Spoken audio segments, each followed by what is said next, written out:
He found her on the brink of death, abandoned in the relentless snow, a dark secret in her eyes. Little did he know that saving her would unleash a brutal hunt and force him to confront the ghosts of his own past. A story of redemption, courage, and an unlikely love born in the heart of danger. Prepare yourself, for this journey will take your breath away. Subscribe to the channel, leave a like, and comment where you're watching from.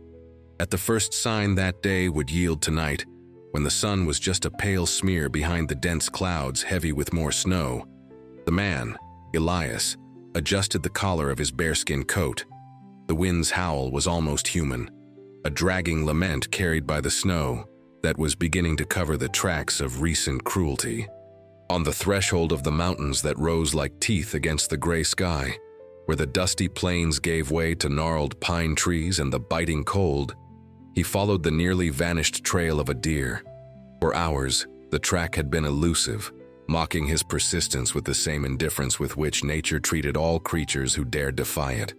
Elias was a figure weathered by the elements, his face furrowed like the bark of an ancient oak, his eyes a faded blue that had seen too many winters, too many arid summers, too many lives slipping away too soon. His isolation was a choice, a fortress built brick by brick with the stones of disillusionment, and the mortar of an old loss that still bled on nights of cheap whiskey and oppressive silence. Guilt, like a persistent shadow, was his most constant companion, a reminder of a broken promise, of Martha and little Samuel, whom he couldn't protect from the winter fever years ago, in a cabin not unlike this one, but which seemed to belong to another life, another man. Because of this, he lived on the fringes, self-sufficiency as his shield and distrust as his sentinel.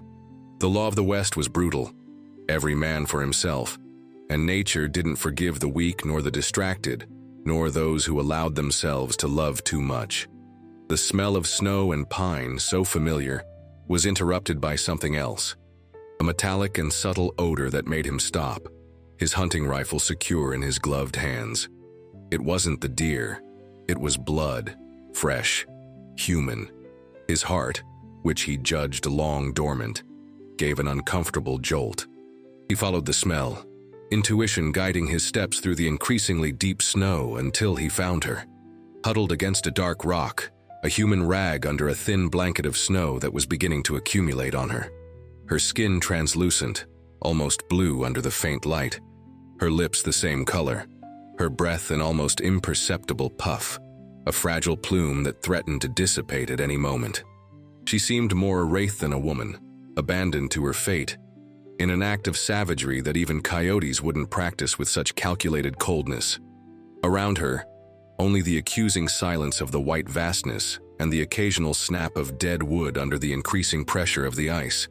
The woodsman, Elias, whose heart he thought was petrified, felt an uncomfortable pang, an echo of that old failure, that helplessness that consumed him.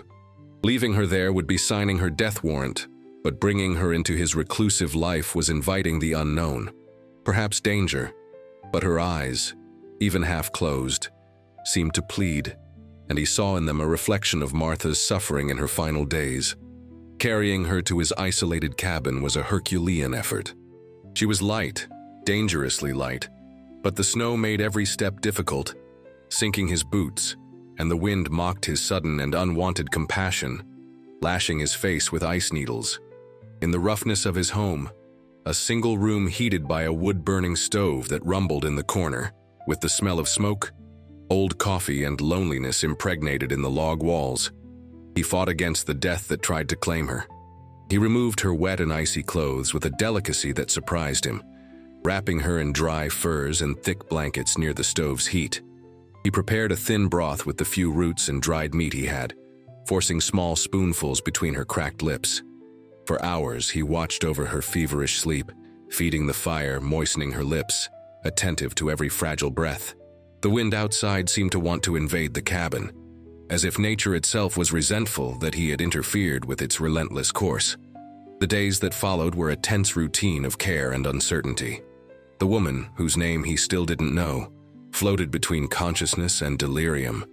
In her moments of lucidity, her eyes, a surprisingly warm brown, fixed on him with a mixture of fear and confusion. Elias maintained a respectful distance, speaking little, only what was necessary to reassure her or offer her water and food. He had learned to read the subtle signs of her body, the slight furrowing of her brow indicating pain, the tremor of her eyelids before waking, the way her fingers weakly clutched the blanket. The cabin, once a sanctuary of his solitude, now seemed too small, filled with her presence, with the soft smell of some herb he had used to treat a cut on her forehead, and with the palpable tension of the unknown. He found himself watching her as she slept, her pale face beginning to regain a touch of color, her chest rising and falling more regularly. Who was she? And who could have been capable of such cruelty? The marks on her wrists, thin and bruised, suggested she had been tied up. There was an ugly bruise on her temple, hidden by her dark matted hair that he had tried to clean with melted snow. One morning, waking to the distant song of a snowbird, he found her sitting up, leaning against the wall, her eyes alert, but still frightened. Where am I?" she whispered, her voice hoarse and weak like the creak of dry branches. Elias, who was preparing his morning coffee, a sacred ritual, stopped with the mug in his hand. "You're safe. In my cabin. I found you in the snow." She stared at him, trying to process the information. Who are you?" "Elias, and you?" She hesitated, her eyes downcast. "Alara." A simple name, which somehow sounded delicate in that rustic environment. His first explicit kindness, besides the rescue itself, was when he noticed how cold she still felt, despite the furs. He stood up, went to an old wooden chest, and took out a thick wool shawl, a faded blue that had belonged to Martha. He hesitated for an instant, the fabric evoking painful memories, but her need was pressing. He placed it over her shoulders, and Alara pulled it closer, a small sigh of relief escaping her lips. Her fingers touched his for a brief moment, a fleeting contact that sent an unexpected electric current through both of them. It was the first link, fragile as a weaver's thread, but present. Trust, however, was a slow-growing plant in that arid soil. Elias was reserved by nature and habit, and Alara carried the recent trauma like armor. In the following days, as she regained her strength, the cabin was filled more with silences than with conversations. He continued his routines, cutting wood, checking traps, hunting when necessary. She watched him, her eyes following his every move, trying to decipher the man who had saved her. He, in turn, tried not to show the curiosity he felt about her past, about the demons that had thrown her into that white hell. One afternoon, as the snow fell softly outside, creating a white veil over the landscape, Elias sat near the window, sharpening his hunting knife on a stone. Alara, now able to move more steadily, sat near the stove, mending one of her own torn clothes with needle and thread that Elias had found for her. The silence was comfortable, almost domestic, a strange feeling for Elias. Suddenly, Alara took a small wooden object from the pocket of her mended dress, a roughly carved bird, but with a certain grace. I made this," she said, her voice still a little hesitant, offering it to him. "For you, for everything." Elias stopped sharpening his knife. He took the small bird, his rough fingers brushing hers again. It was simple, but made with care. He could see the marks of the knife she had used, one of his smaller ones which he had left available to her. It's good," he managed to say, his voice rougher than he intended. "Thank you." He placed the bird on the rustic shelf above the fireplace, next to an old faded photograph of Martha and Samuel. Alara noticed the gesture, and a small smile, the first he had seen, briefly lit her face. It was the second link, a gift exchanged, a mutual recognition. The tension began to decrease slowly. Alara started helping with small tasks around the cabin, sweeping the packed earth floor, helping prepare simple meals. Elias discovered she had a way with the herbs he collected, turning them into comforting teas or salves for small wounds. But the shadow of her past still lingered. One night the wind howled with a particular fury, rattling the cabin windows. Elias had just returned from checking the traps, bringing back a pair of rabbits. The atmosphere was heavy and he felt a familiar unease. As they prepared dinner, Alara suddenly stopped cutting vegetables. They will find me, she said, her voice low, heavy with dread. Elias dropped his knife. Who? Silas, she whispered the name as if it were a curse. He doesn't give up.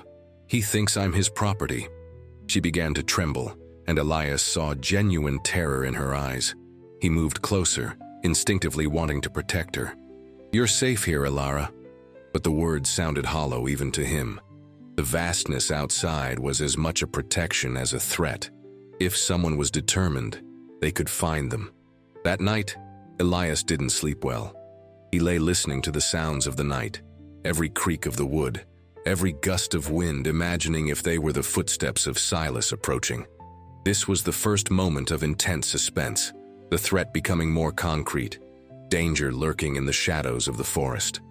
Elara's revelation about Silas and the palpable fear that consumed her changed the dynamic between them. Elias felt a knot of anger form in his chest, a cold fury against the unknown man who had hurt and abandoned her. He became more vigilant, his patrols around the cabin area more frequent, his senses sharper.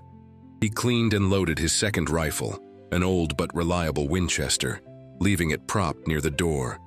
A week later, the snow had stopped, and a pale, fragile sun tried to break through the clouds.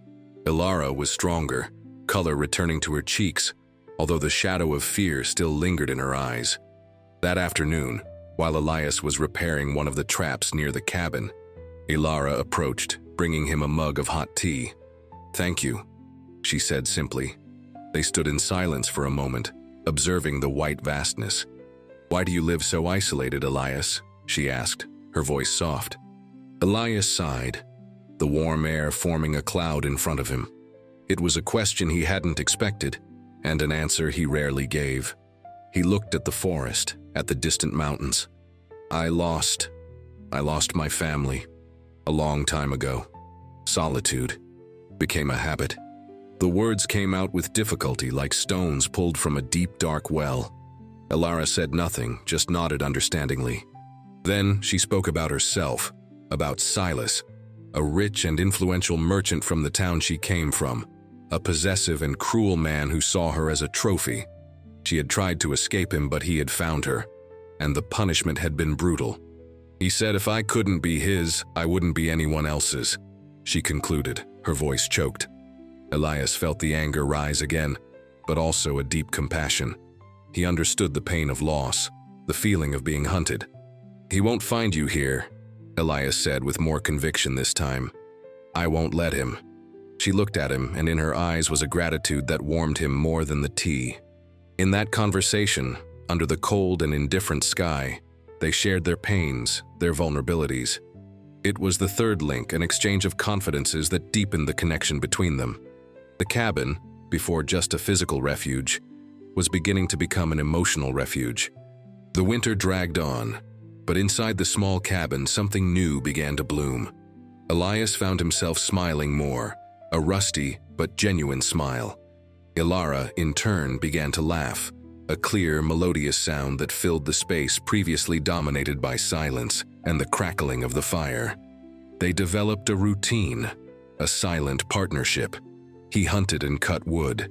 She took care of the cabin, prepared meals, and her presence brought a lightness that Elias hadn't felt in years.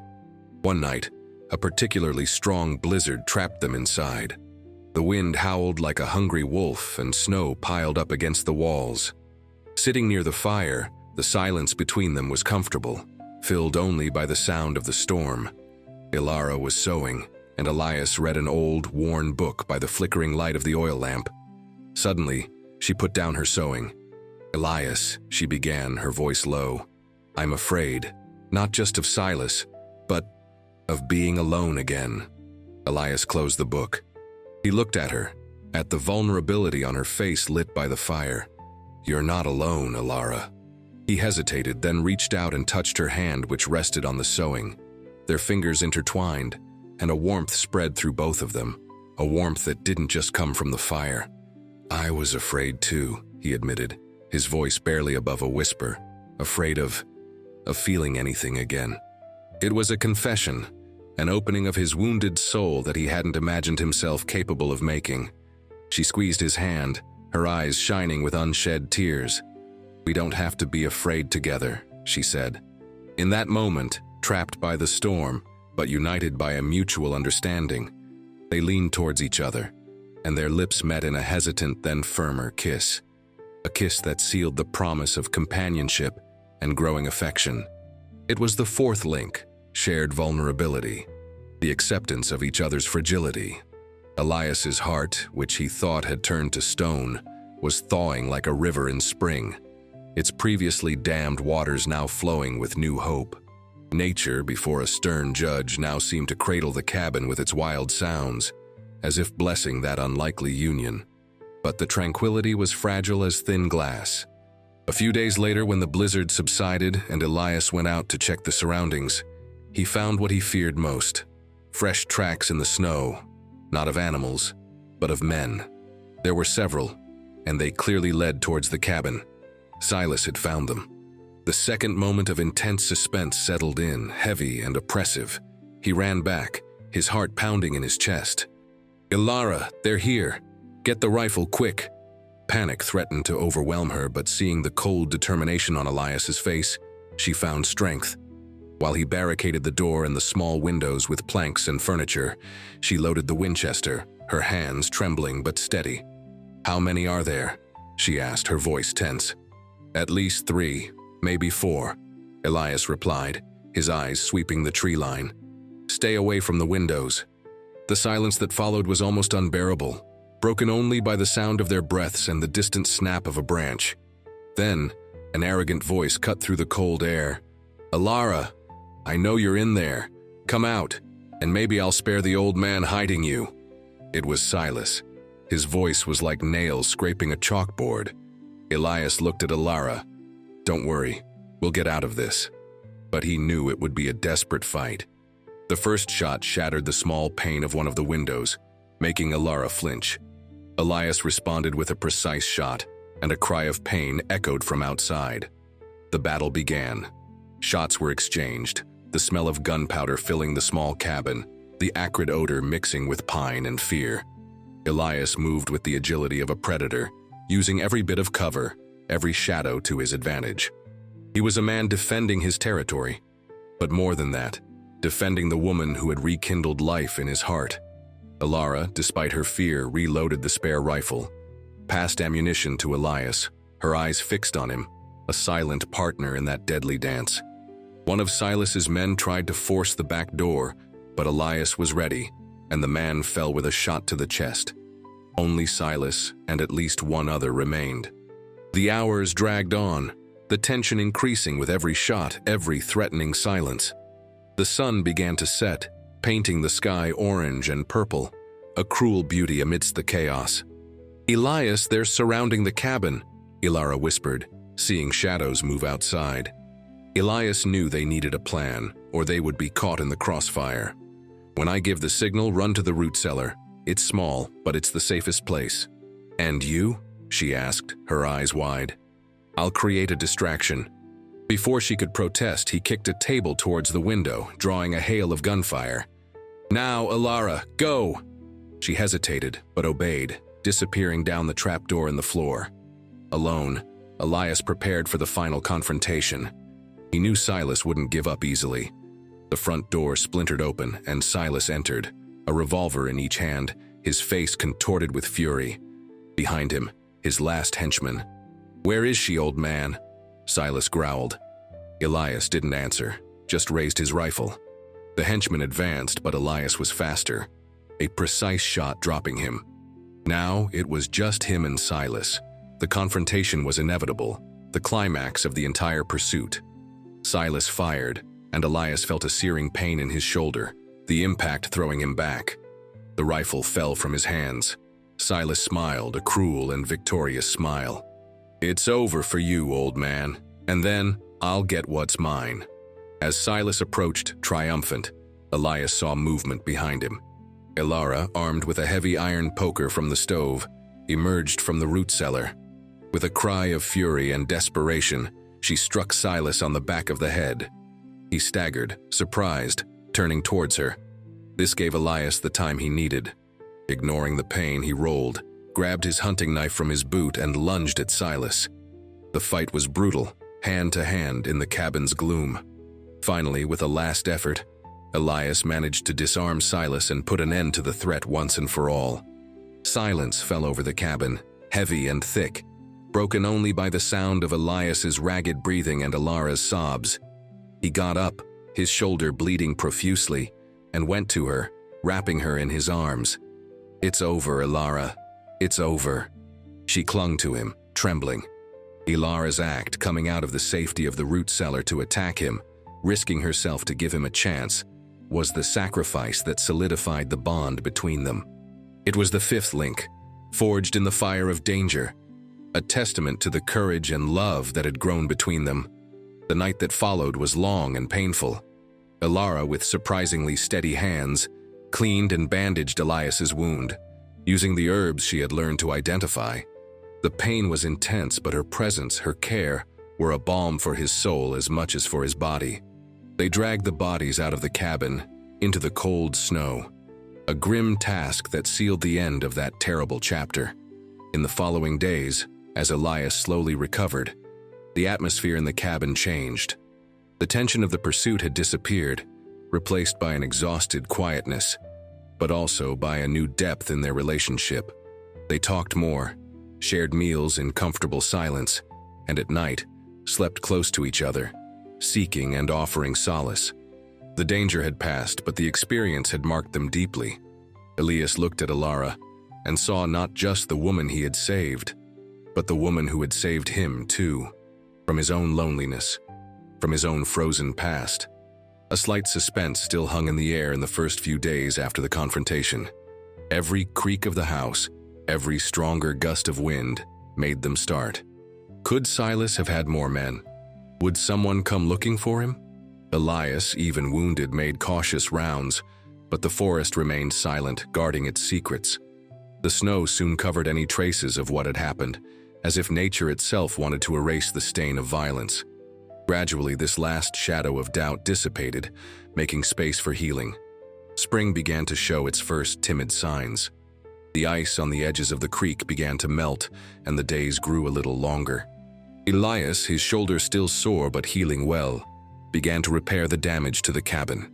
Alara planted some herb seeds she had found in an old bag near the window where the morning sun hit. Life, stubborn and resilient, reasserted itself. One afternoon, sitting outside the cabin, watching the sun set behind the now less threatening mountains, Elias took Alara's hand. "The winter is ending," he said.